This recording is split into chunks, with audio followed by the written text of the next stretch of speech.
Olá, meus irmãos, um bom dia a todos. Que a maravilhosa graça do Senhor Jesus seja com todos nós na manhã desse dia. Nós estaremos, a partir desse momento, com o nosso estudo da EBD via internet, aqui pelo YouTube da igreja. Minha oração para que tenha um alcance satisfatório e que seja uma bênção para todos aqueles que estarão participando diretamente, de maneira que todos sejam edificados. Deixe seu comentário. Se você ainda não se inscreveu no canal do YouTube da igreja, se inscreva. Isso é muito bom, muito útil para todos nós em relação até mesmo àquilo que temos aqui como proposta para os irmãos. Continuemos orando uns pelos outros e que Deus tenha misericórdia e compaixão de todos nós e nos mantenha firmes, aguardando sempre nele todas as coisas para o louvor da sua glória. Eu gostaria que os irmãos realmente estivessem aqui comigo, que os irmãos, tendo já o link aí no seu celular, que os irmãos enviem para outros também, como assim já está sendo feito, mas para chamar aí a atenção de todos, no sentido para que se aproximem, para que participem conosco da nossa EBD. Hoje, irmãos, eu vou fazer de uma forma diferente. Hoje eu não vou tratar do assunto que tinha tratado com os irmãos sobre para que a igreja existe. Eu vou dar um tempo hoje, devido de sexta-feira para cá, estar se pensando na Páscoa. E nada melhor do que nós falarmos também um pouco nessa manhã sobre esse grande evento extraordinário e até mesmo pensando sobre a verdadeira Páscoa. E podemos pensar na verdadeira Páscoa em dois momentos, em dois tempos. Um lá no Antigo Testamento e outro olhando para o Novo Testamento, para a pessoa do Filho de Deus. Uma proposta bem interessante, bem saudável para essa manhã. Para tanto, quero que os irmãos abram suas Bíblias em Êxodo capítulo 12. Deixe sua Bíblia aberta neste capítulo e vamos nos deter um pouco aqui naquilo que estarei falando, naquilo que estarei trazendo aos irmãos, como também lendo alguns versos importantes desse capítulo, já que fala a respeito de uma Páscoa específica, pensando ali no povo de Israel e algo extraordinário dentro do texto do capítulo 12 de Êxodo, tá certo? Vamos ter uma palavra de oração antes de já entrarmos diretamente para estudarmos sobre a verdadeira Páscoa. E aqui, nosso primeiro momento, olhando para Êxodo capítulo 12. Vamos ter uma palavra de oração. Obrigado, Senhor, por esta manhã. Obrigado por tua bondade, graça, misericórdia para com as nossas vidas. Minha oração para que o Senhor, nesse momento, nessa manhã, nos abençoe com estudo e exposição da tua palavra, de maneira que sejamos alimentados, apacentados, através da mesma, para o louvor da tua glória. Essa é a minha oração, grata ao Senhor, no nome de Jesus, hoje e sempre. Amém e amém. Muito bem, meus irmãos, então, pensando um pouco aqui no assunto a ser tratado nessa manhã, de suma importância para todos nós, bem como para o nosso aprendizado também, já que estamos aí na semana da Páscoa, certo? Tendo o seu início, sexta-feira, no que diz respeito ali a crucificação do Senhor Jesus. Claro que olharemos isso aí no domingo à noite, mas aqui eu quero olhar de uma forma muito específica para Êxodo capítulo 12, para a narrativa da Páscoa aqui nesse contexto, tá certo? Pois bem, a palavra Páscoa vem do hebraico Passak, que significa passar por cima ou saltar por cima. Tem essas duas ideias, esses significados aqui bem oportuno para a palavra que nós vamos estar vendo aqui no que diz respeito Páscoa. Então, no seu original, Passak, passar por cima ou saltar por cima. Nós veremos então esse significado já olhando para um texto aqui que nos dará a entender realmente sobre o que seja passar por cima ou saltar por cima. A mesma palavra se encontra no texto de Êxodo capítulo 12, versículo 13. Veja comigo já essa leitura, como também se encontra no versículo 23, mas eu quero ler apenas o versículo 13, que nos diz assim. Veja comigo aí na sua Bíblia.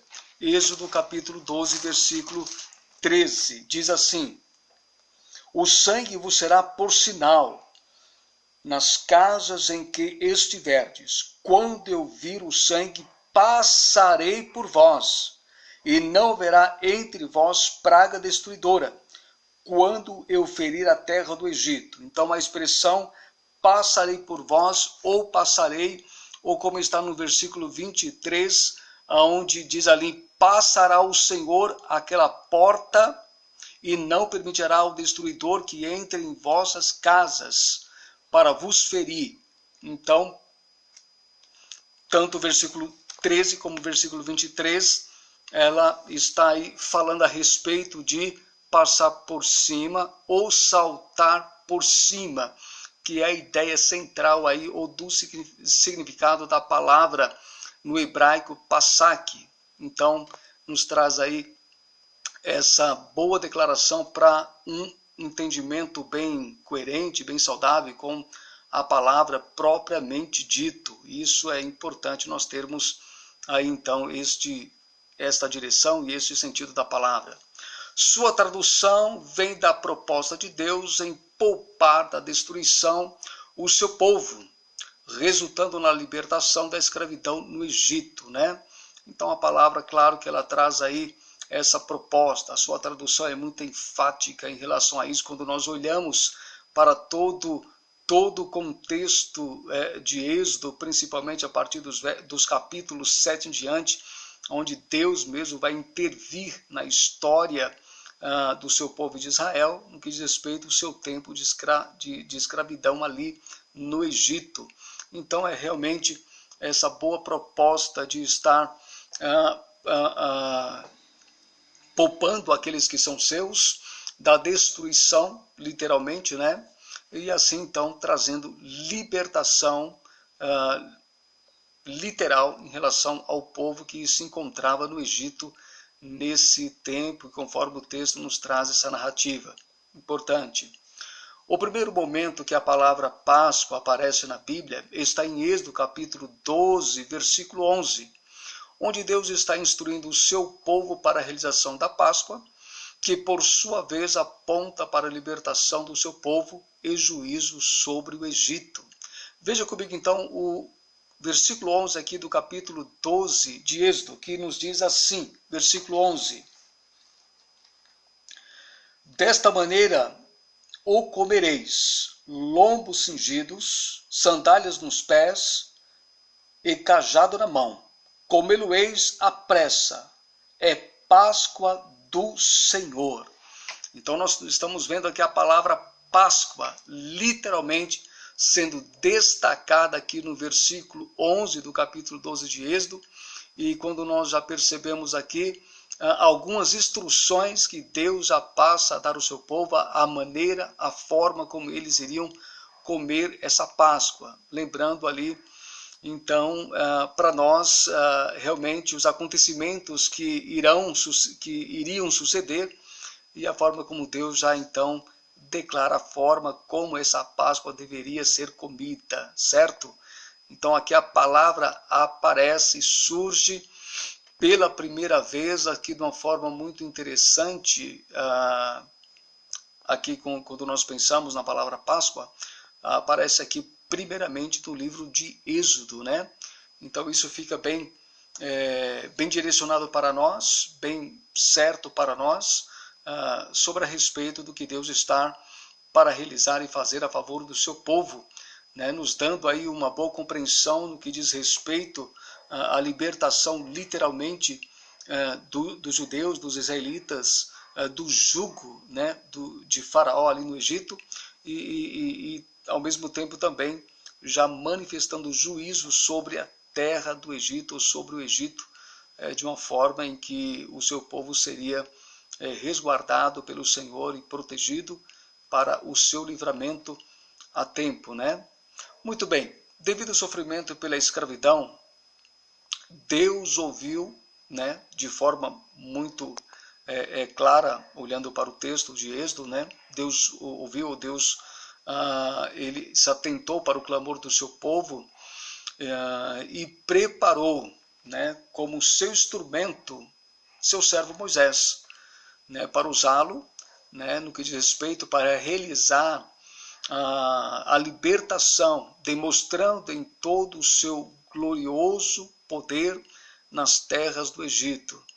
Então Deus chama Moisés, prepara Moisés, capacita Moisés, dá instruções a Moisés de como ele iria fazer para a realização desse feito. Mesmo que Moisés tivesse sua língua pesada, como o texto sagrado diz aqui em Êxodo, Arão, seu irmão, seria o seu intérprete, seria aquele que iria levar as palavras com mais claridade a Faraó.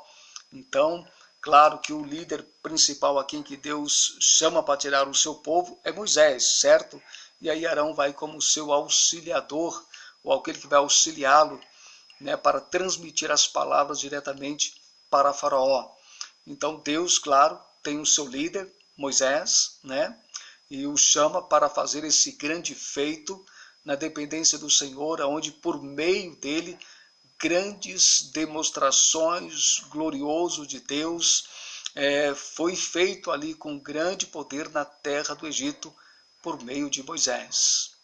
Ocorre vários sinais, e prodígios da parte de Deus para essa libertação, conhecida como as 10 pragas no Egito, em suas diversas catástrofes, mas o coração de Faraó estava endurecido para não deixar ir os israelitas. Este ponto, esta colocação, irmãos, é muito oportuna, porque diante de todos os sinais, de todos os prodígios que ocorrem, sempre pensando para que o povo fosse solto, para que o povo fosse liberto, permitido por Faraó que deixasse o povo ir, nós percebemos muito bem que as 10 pragas que se iniciam aqui, né, a partir do capítulo 7 em diante, até o capítulo 11, na verdade, e entrando aí no capítulo 12, nós percebemos que mesmo diante de todas essas pragas, Faraó se mantém com o seu coração endurecido, pelo menos até a 9ª, né? E não permitir que o povo saia do Egito, e que o povo seja liberto do seu poder, do seu jugo, certo?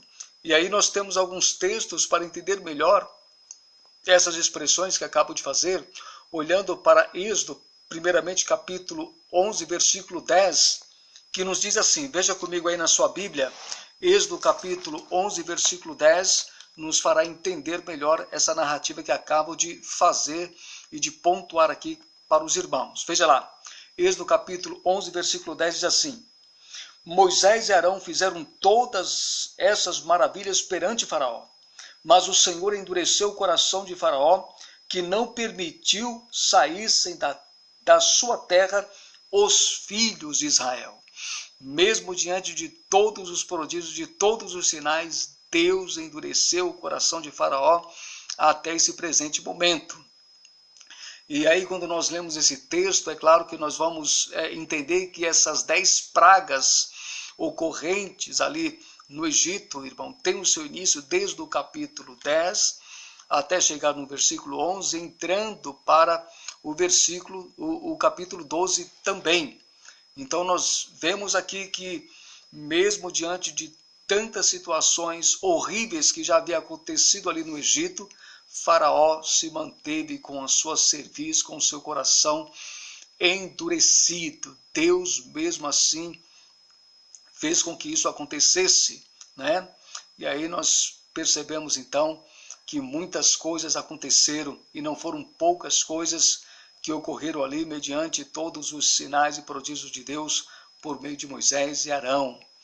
Muito bem, meus amados, quando nós olhamos realmente essa verdade aqui e esse texto aqui já lido, para nós entendermos em relação aos acontecimentos que se deram ali no Egito, todos eles focando a libertação do povo de Israel, a Páscoa era realizada com a morte de um cordeiro de um ano. Aqui é o contexto de Êxodo 12, para nós entendermos aí em relação ao feito desta Páscoa, né? Então, ela era realizada com a morte de um cordeiro de um ano, certo? Um cordeiro segundo cada família, como o texto sagrado destaca para nós. Veja o capítulo 12, agora comigo, versos 3, 4 e 5, nos diz assim. Vamos lá, Êxodo capítulo 12, versículo 3 a 5. Fala toda a congregação de Israel, dizendo: aos 10 deste mês, cada um tomará para si um cordeiro, segundo a casa dos pais, um cordeiro para cada família. Mas se a família for pequena para um cordeiro, então convidará ele o seu vizinho mais próximo, conforme o número das almas, conforme o que cada um puder comer. Por aí calculareis quantos bastem para o cordeiro. Versículo 5 nos diz assim: o cordeiro será sem defeito, macho de um ano, podereis tomar um cordeiro ou um cabrito. É claro que o foco, conforme ali eles tivessem de pronto, tivessem em mãos, né? É claro que o foco aqui é o cordeiro, certo? Porque tem toda uma tipologia, todo um símbolo aqui do Cordeiro de Deus apontando para o Senhor Jesus. Então os versos 3 a 5 nos dão aí realmente essa direção a respeito da morte de um cordeiro, certo? E o texto ele é muito claro, ele diz para nós que esse cordeiro seria sem defeito, né? No versículo 5, o cordeiro será sem defeito, macho, de um ano. Então você percebe os detalhes como Deus coloca para que se fizessem realmente tal sacrifício e tal Páscoa fosse observada literalmente dentro de todas as orientações de Deus, certo? Então eles deveriam perceber a forma como Moisés estava orientando, a forma como Moisés recebeu essas informações de Deus, né? Um cordeiro sem defeito, isto quer dizer o quê? Não poderia ser um cordeiro que tivesse uma patinha quebrada, uma orelha com defeito, alguma coisa do tipo. Tinha que estar realmente intacto, sem nenhum defeito, né? Porque era um sacrifício para Deus. Dentro desse contexto, a maneira como Deus estava dizendo a forma como esta Páscoa deveria ser realizada. E aí, claro que a Páscoa tem a ver com a presença e com o sacrifício de um cordeiro aí para Deus. E aí, como bem colocado aqui, cada família deveria ter tal comportamento, como o texto assim observa. Claro, cada família, no que diz respeito o povo de Israel, o povo judeu aqui nesse contexto, né? E mais, o animal deveria ter, ou melhor, o animal deveria ser sacrificado e o seu sangue posto nos umbrais da casa dos israelitas, porque o destruidor passaria para tirar a vida de todos os primogênitos dos homens, dos animais, de toda a casa que não houvesse o sangue nos umbrais. Isso aqui, irmãos, é muito importante nós nos atentarmos para essa verdade a respeito desse cordeiro que deveria ser sacrificado e o que se faria com o seu sangue, né? E a orientação é que tomasse o sangue desse cordeiro e passasse nos umbrais das portas, para que o destruidor ou a praga não se chegasse à casa dos israelitas, mas chegaria na casa daqueles que não haveria este sangue. Falando isso, eu quero ler com você aqui os versículos que nos apontam essas verdades aqui que nós acabamos já de destacar aos irmãos. Veja comigo aqui no capítulo 12, versos 6 e 7, que nos diz assim. Veja lá. Eu guardareis até ao 14º dia deste mês. Aqui é chamado como mês de Abib, que vai entre o mês de março e abril, certo? Dentro do calendário judaico. E o guardareis até aos 14º dia deste mês, e todo o ajuntamento da congregação de Israel o imolará no crepúsculo da tarde. Imolará, sacrificará o cordeiro, né? E aí no versículo 7 ele diz: tomarão do sangue e o porão em ambas as ombreiras e na verga da porta, nas casas em que o comerem, né? Nas casas em que comerem o cordeiro, né? Porque a Páscoa diz respeito também aqui a esta celebração ou aquilo que eles iriam fazer antes de sair do Egito, iriam comer essa Páscoa, ou comer esse cordeiro que seria preparado para as famílias aqui dentro desse contexto, conforme esses textos narram para nós. Então, você percebe que são declarações muito assim minuciosas, mas declarações que requer de todos nós uma certa atenção para entendermos realmente o que Deus está pedindo, o que Deus está dizendo, do que eles realmente deveriam fazer, né? A forma tão assim pragmática como Deus expôs para Moisés, a maneira como todos os israelitas deveriam fazer em suas casas em relação ao cordeiro a ser sacrificado, a tomar este sangue, né? E interessante que, continuando aqui, é muito claro que o texto, você pode ler na íntegra depois, aqui o capítulo 12, você vai perceber como Deus realmente dá uma atenção toda especial a todos os detalhes para que tudo fossem observado na íntegra por todos os israelitas dentro desse texto aqui. Lendo o versículo 6 e 7, também vamos olhar para o versículo 21, 22 e depois o versículo 23. 21, 22 diz assim, veja lá comigo, 21 e 22 do capítulo 12 de Êxodo. Nenhuma coisa levedada comereis, isto é, sem fermento, né? E aí então ele continua dizendo aqui para nós, em todas as vossas habitações comereis pães asmos, isto é, pães sem fermento. Lembrando que fermento sempre tem uma conotação também no que diz respeito à expressão ou presença de pecado, né? Versículo 21. Chamou, pois, Moisés todos os anciãos de Israel e lhes disse, escolhei e tomai cordeiros segundo as vossas famílias e imolai a Páscoa, certo? Veja o versículo 22 também se torna muitíssimo oportuno para nós aqui, que diz o seguinte, tomai um molho de esopo, molhai-o no sangue que estiver na bacia, e marcai a verga da porta e suas ombreiras, com o sangue que estiver na bacia. Nenhum de vós saia da porta da sua casa até pela manhã. Então havia uma bacia, eles colocavam o sangue desse cordeiro na bacia, pegavam esse tipo de ensopo que tem a ver com aquilo que se fazia na época, né?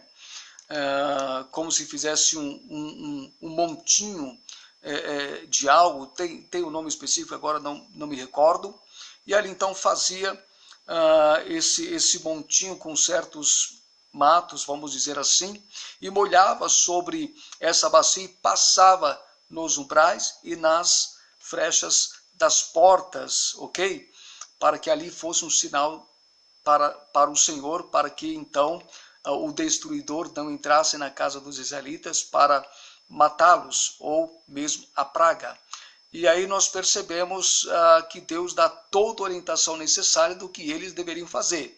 Eles não poderiam errar em absoluto, em nada, a respeito dessas orientações. Fazendo isso, como o texto diz, aqui nas últimas partes do versículo 22, dizendo assim, nenhum de vós sai da porta da sua casa até pela manhã. Feito isso, todos deviam permanecer do lado de dentro. Por quê? Porque o destruidor iria passar, iria ferir o Egito com mortandade severa, né? Então a praga iria aí realmente fazer um grande morticídio ali no povo que estava no Egito. Somente aqueles, claro, da parte de Israel que fizeram conforme todas essas orientações que seriam poupados pelo próprio Senhor. Lembrando que aqui também, irmãos, nos faz pensar literalmente sobre o juízo de Deus na terra do Egito, certo? O versículo 23, veja o que destaca para nós. Porque o Senhor passará para ferir os egípcios. Passará. Aqui nós encontramos a palavra passar por cima ou saltar por cima, né? A palavra passak, ali no hebraico, sobre Páscoa. Então ele diz, porque o Senhor passará para ferir os egípcios quando vir, certo? Porém, o sangue na verga da porta e em ambas as ombreiras, passará o Senhor aquela porta e não permitirá ao destruidor que entre em vossas casas para vos ferir. Então, como disse agora há pouco, eles não poderiam de forma alguma deixar de observar todas as orientações que foram passadas a eles, certo? Porque algo da parte de Deus iria acontecer. Então, o sangue ali, conforme é bem declarado no texto, no versículo 23, na verga de cada porta e nas ombreiras de cada porta dos filhos de Israel, este sangue iria impedir que o destruidor entrasse em suas casas para ceifar vidas. Aqui está a Deus preservando o seu povo e Deus mostrando aí mais uma vez a Faraó aquilo que viria, o que estava por vir ali no Egito, literalmente. Algo nos chama a atenção aqui, irmãos, e eu quero ver com os irmãos aqui, como os israelitas deveriam comer a Páscoa, certo? Porque o cordeiro seria comido, seria assado, e todas as famílias ali iriam então literalmente participar dessa Páscoa, ou de estarem comendo cordeiro com outras coisas que também estariam presentes ali, certo? Vamos olhar para os versos 8 a 11, que destaca para nós a maneira como que eles iriam participar ou comerem essa Páscoa. Vamos lá, versículo 8 a 11 do capítulo 12 aqui de Êxodo. Nos diz assim o texto sagrado: naquela noite comerão a carne assada no fogo. Olha só, deveria ser assada no fogo. Continua. Com pães asmos e ervas amargas a comerão. Pães asmos, mais uma vez, pão sem fermento. Interessante nós prestarmos atenção nesta proposta aqui para o povo em relação ao comer essa Páscoa. E não somente isso, além de pães asmos, ele diz, ervas amargas a comerão. Por que ervas amargas? Então eles iriam comer o cordeiro assado, com pães asmos, sem presença de fermento, porque diz respeito a pecado, principalmente os pecados horrendos que aconteceu ali no Egito, e também ervas amargas. As ervas amargas, muitos eruditos, estudiosos, teólogos, destacam o seguinte, eu acho isso formidável e muito coerente com tudo aquilo que nós entendemos sobre esta Páscoa que aconteceu no Egito. Ervas amargas era literalmente para que eles jamais se esquecessem do tempo que eles passaram no Egito, de muita angústia, de muito sofrimento, de muito pesar, de muita dor e de uma vida amarga durante longos anos, sendo todos eles ali escravos no Egito. Por isso, ervas amargas, para que eles não se esquecessem jamais dos tempos difíceis e de amargura que eles experimentaram ali na terra do Egito, certo? Vamos lá, versículo 9 em diante, diz assim, não comereis do animal nada cru, tinha que ser todo assado, nada cru.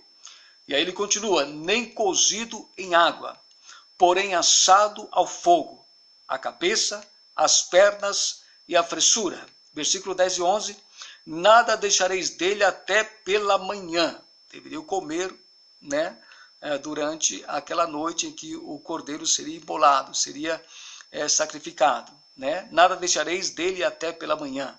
O que, porém, ficar até pela manhã, queimá-lo-eis, ou seja, não era para levar com eles quando eles estivessem saindo do Egito, certo?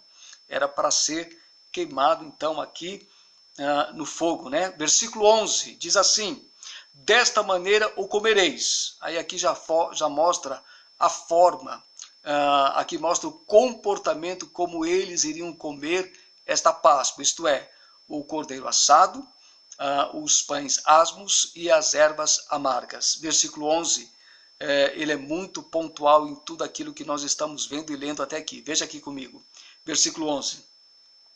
Desta maneira comereis lombos cingidos, ou seja, todos bem vestidos ou vestidos com as suas roupas, certo? Como se estivessem prontos para uma viagem, algo do tipo. Sandálias nos pés e cajado na mão. Comê-lo-eis à pressa. É a Páscoa do Senhor. Foi dessa forma em que Deus passou esses detalhes para Moisés. Todos deveriam estar vestidos, sandálias nos pés, cajado na mão, e comer a toda pressa, como o texto destaca para nós, comê-lo-eis à pressa. É a Páscoa do Senhor. Eles deveriam comer dessa forma porque algo extraordinário estaria para acontecer. E aquilo que estava para acontecer de extraordinário aqui no Egito, dentro desse contexto, é que diz respeito à saída deles do Egito a qualquer momento. Isto é formidável, irmãos, essa narrativa sobre a Páscoa em relação, olhando ao povo de Israel ali no Egito.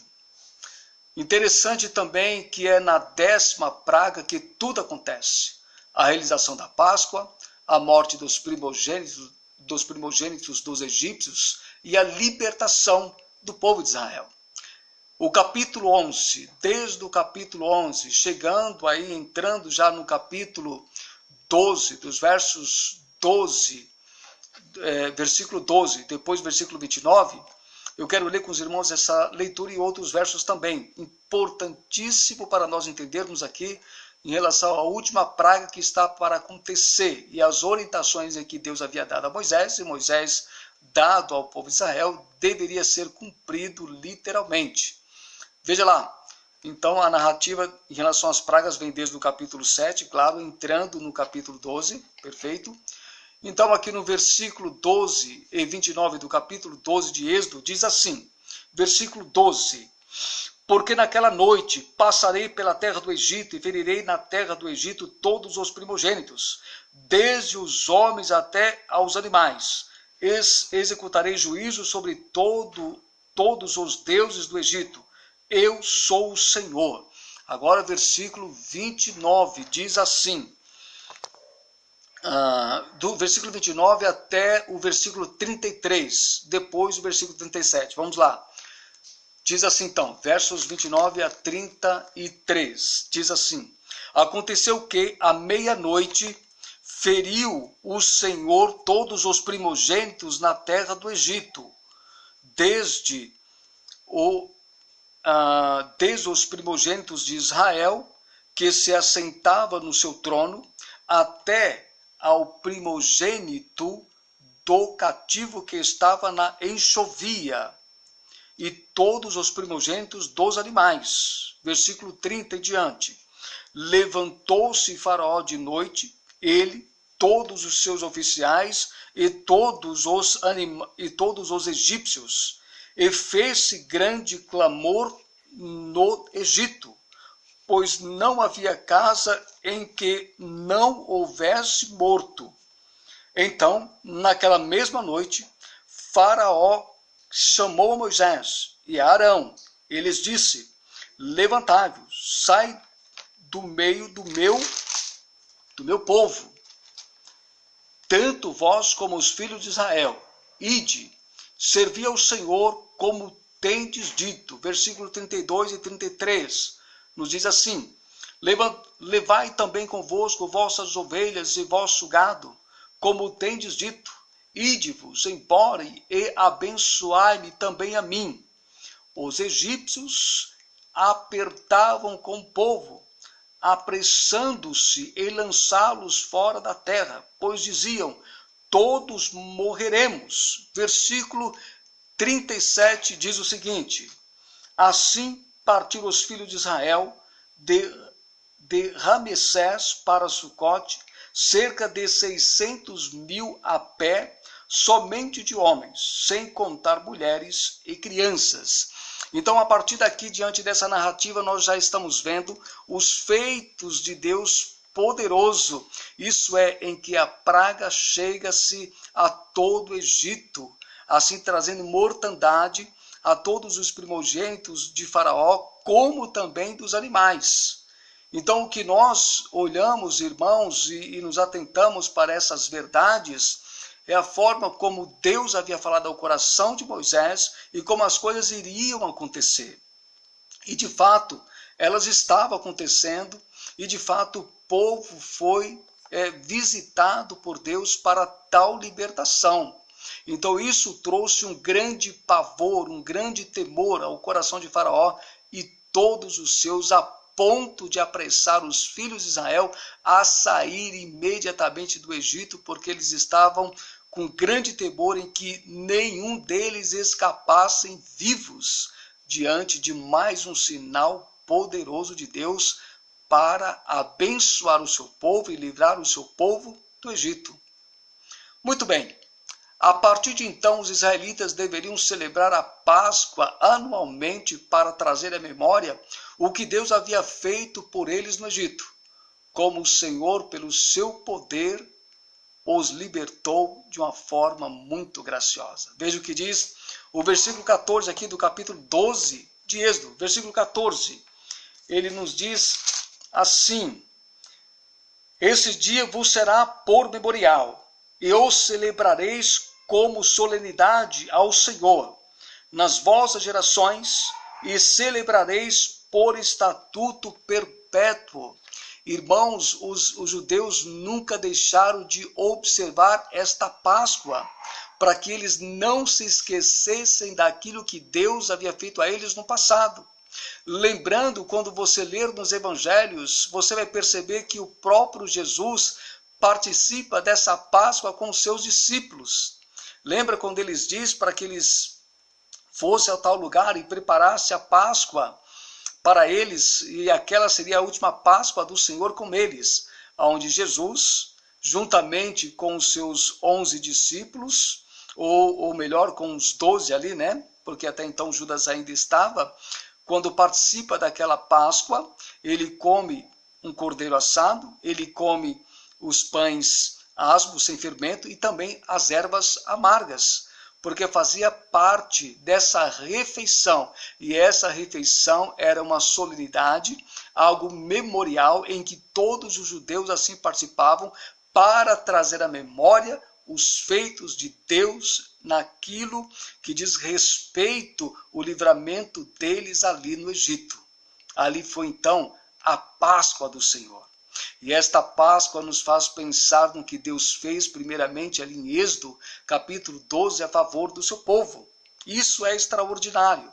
Por isso a Páscoa tem um sentido muito peculiar, muito especial, primeiramente ao povo judeu e depois, claro, como nós veremos logo mais à noite, a respeito da Páscoa no Novo Testamento, aí dentro de uma outra perspectiva, de um outro momento, olhando para a pessoa do Senhor Jesus, entendendo, irmãos, que o cordeiro que foi morto ali para a Páscoa dos israelitas, ali é uma tipologia, literalmente, da pessoa de Cristo, o cordeiro prometido de Deus no futuro, que viria também para libertar não só um povo, né, e não do jugo de um faraó, mas do jugo do pecado, do poder do pecado, para lhes dar eterna salvação.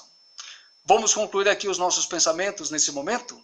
Muito bem, a Páscoa teve seu início como propósito de Deus para a libertação do seu povo. Isso é muito claro na narrativa do texto em que nós olhamos para Êxodo, desde o capítulo 7 até chegar no capítulo 12, certo?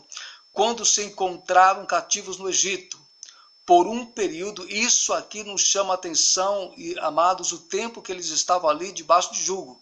por um período que já completava 430 anos.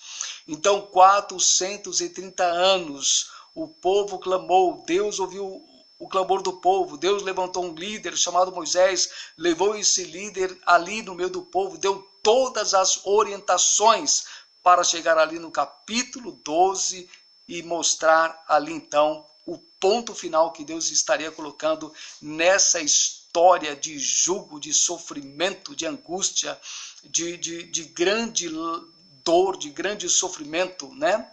Porque já estava completando 430 anos de jugo.